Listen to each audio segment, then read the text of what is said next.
There's a place in Nigeria called Idemili in Anambra State. If you go there, you don't kill python. It's an ancient landmark. If you kill a snake there, you will do burial as if you are burying a human being. If snake enter your house, they are the priests there. You have to go and call them, and they will tell you, bring chicken, bring this, bring goats, for them to remove that snake from your house. That's their custom. So they protect the snake. They believe that they are children of the snake. They worship the snake. If you can't eat their snake, you can't kill their snake, they will fight you. Now you must understand that Africa got all their culture from fear factor. That snake the people of Idemili are worshiping, that python is a shy python. It's an endangered species. It doesn't harm. So the forefathers wanted to protect it, so they now built a fear factor around it, that if you kill it, this will happen to you. Many of your customs in Africa was originated from fear factor and ignorance. Let me tell you how Africa get their culture. They go to a river, they pick a fish that have poison in his body, and they eat it and they die. Then they will tell you that the gods of this river don't want people to eat their fish.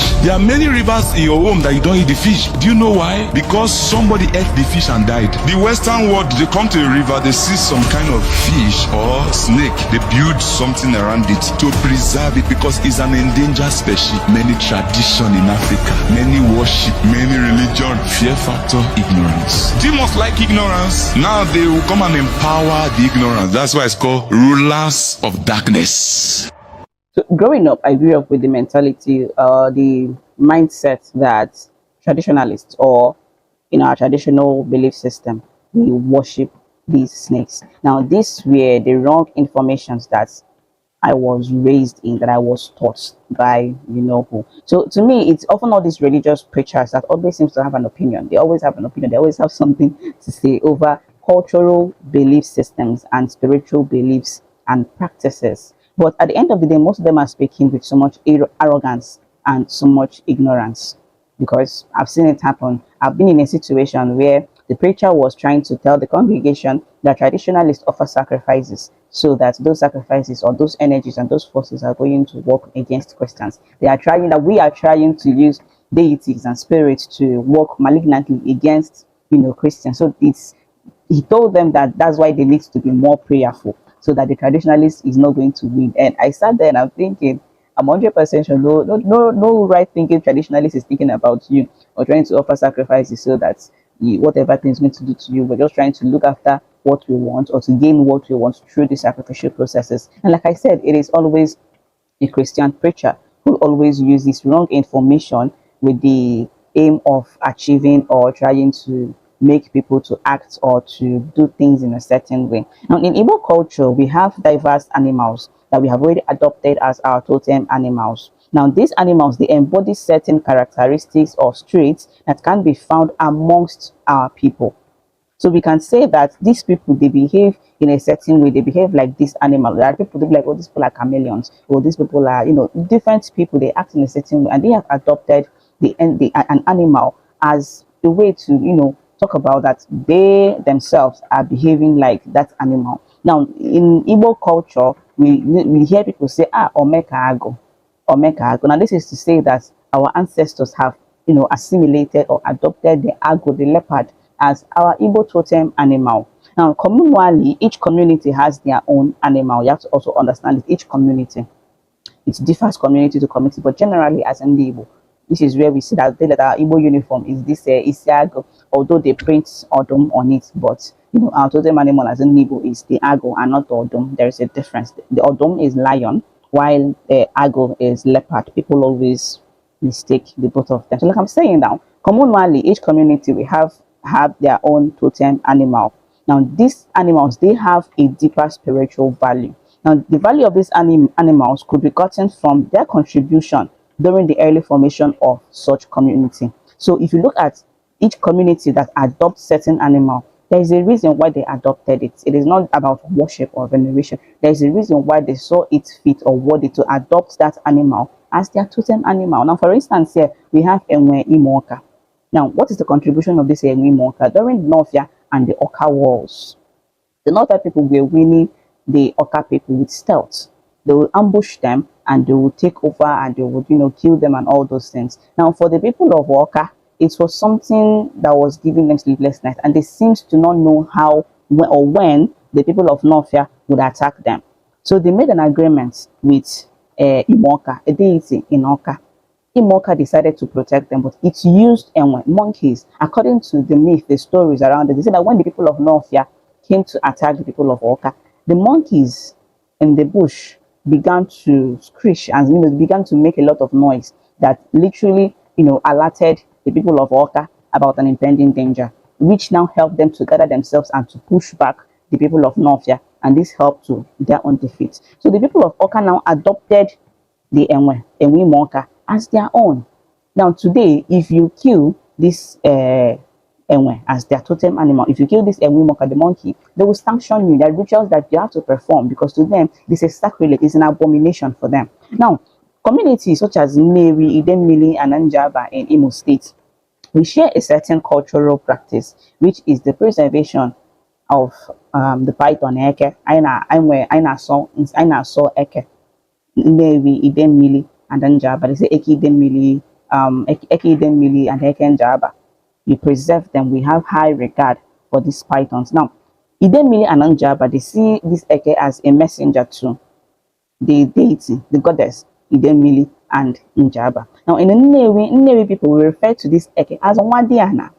We refer to this python as Nwadiana, which is it's a familiar term when we're trying to talk about, let me say, for instance, me now as a woman, as a daughter of Nnewi, my daughter now is a Nwadiana to Nnewi because the father is from Enugu State. Now, even if let's say an Ejofobiri family, a daughter from a Ejofobiri family marries a son from Ikedife family, our child becomes a Nwadi to my own people, or Nwadiana, Ndebe Ejofobiri. So Nwadiana, so we adopted this python and we refer to this python as Nwadiana, as Nwadi. Now, if you understand what Nwadi is, you understand that you cannot kill your blood, you cannot kill your child. Because like the explanation I just gave here by telling you that we call this snake Nwadi, which is a familiar term when I'm trying to make reference to my daughter or to my child.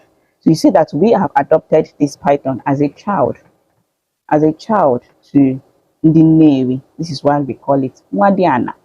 Now, the reasons why I would say is the reason why we adopted this python as a Nwadiana, it could be linked to our relationship to Edo Navy. Now, we believe that Edo Navy is the child or the daughter to Idemili. And if you know that Idemili since Idemili is the mother to Edo Navy, there is a familiar relationship between the both of them, which now means that, and since means the snake is a totem animal to Idemili, the child Edo Navy, we are bringing that cultural traits. We are adopting the child of Edo as our own, adopting that totem animal. So I could say that the reasons why we have this thing is because of the link of Edo Navy and Idemili. Now, Edo originally is one of the progenitors of Navy. This is why they call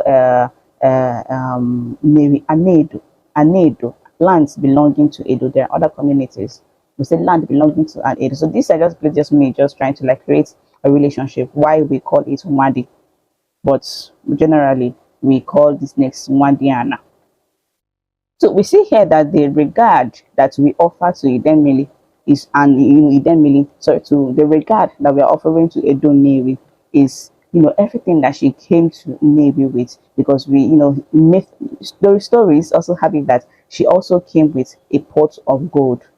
This is where they tell you that she came with a pot of wealth and she got it from her mother, Idemili. So if we are adopting her pot of wealth, because they will tell you this is why Navy people are very wealthy. You will not see a hungry man in the Navy and they are so successful wherever they go. They are. This is because of Edo Navy. The stories, myth will tell you that she came with a pot of gold. So if we are adopting her pot of gold, we should also adopt her mother's totem animal, because the pot of gold were things given to her by her mother. So we are also adopting everything about her. So this is why we are making reference to the python, the Eke, as Nwadi. Now, the regard that we have for the Eke is we got it from Edo Navy, which also served as our mother, because she was one of the progenitors that established Navy and some of its environments.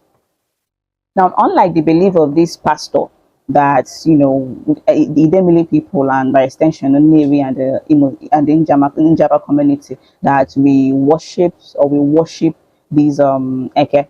No. Now we also see this Eke as a protector. Now the stories have it here that when a nursing mother is about to, maybe she wants to go to market, she wants to just do one or two things outside of the home, she says, oh, Eke warfare, I'm going out, come and take care of my child for me. So the stories have it that she would come back and she would see the child being protected by an Eke, by a snake. It will curl up and around it, or maybe when she's coming back, she will see the snake slithering into the forest or into the farm. So you see here that we it looked as a protector, and because of that relationship, we adopted it and we began to conserve it and we began to preserve it. Now and finally, our ancestors lived in harmony with this python. We did not attack it and it did not attack us. They found a way to coexist with one another. Now, if you mistakenly kill the eke, it's a taboo. It's a taboo, and you will need to perform it properly. On the daughter, they're going to get like a small casket. You're going to get white chalk, red cloth, white cloth, some feasting. You bury that snake how you bury a human being, not as big, but you accord it some sort of regard. You will not just push it outside the bush and you're going to bury it properly. Now, the arrogance of this preacher is to assume that these communities that will worship Eke, while in reality, we just have a mutually beneficial relationship and we do not worship these totem animals. We just have a deep regard for it based on our historical, not just allegiance, but what they did for us. Like people in Oka, how they adopted Enwin Moka because of what he did for them. The same way, this they can be able to protect us. So even if it comes into a family, if you're sleeping and it comes into your house, maybe people will just take a sneak and just push it out. When I was a child and I heard rumors, like I was still very young, they said that, oh, there is a snake that was hiding very close to our house. What my uncle did was to he got some sticks, poured petrol on it and put it on fire. And the smoke just put it very close to the snake and it chased it away. They did not kill it. Now, even foreigners, if a foreigner comes into the community, they will tell you definitely. And if you do it, they would warn you, perform those rites. So there is this time my uncle saw a very huge python in his kitchen. What he just did was just to bring it and took it out. He took it out. Now, when he was about to take it out, some of the our tenants were now like, "Oh, that they should." I think they're from a point state. Sorry to point people, but that people are they're like, "Oh, you should give it to us. Let us eat." Guinea Kwema was like, "Ha, I beg you, don't put me into wala, don't put me into trouble and all those things." So this preacher is horribly wrong. He's horribly wrong. Now, I get it when he said that some of our practices as a result of fear, yes, but we also have other reasons. Now, his arrogance and his ignorance have led him to presume that we do not attack these animals because because we worship them. That's a wrong interpretation. We preserve and have regard for this python, for the snake eke, based on diverse reasons, which I've just outlined here. So I hope this was your learned, and I also hope it serves a purpose and they've taken the lights. And until next time, see you. Don't forget to subscribe to my channel to discuss Igbo spirituality, Igbo cosmology, and everything about Igbo. Yeah, guys. Yeah.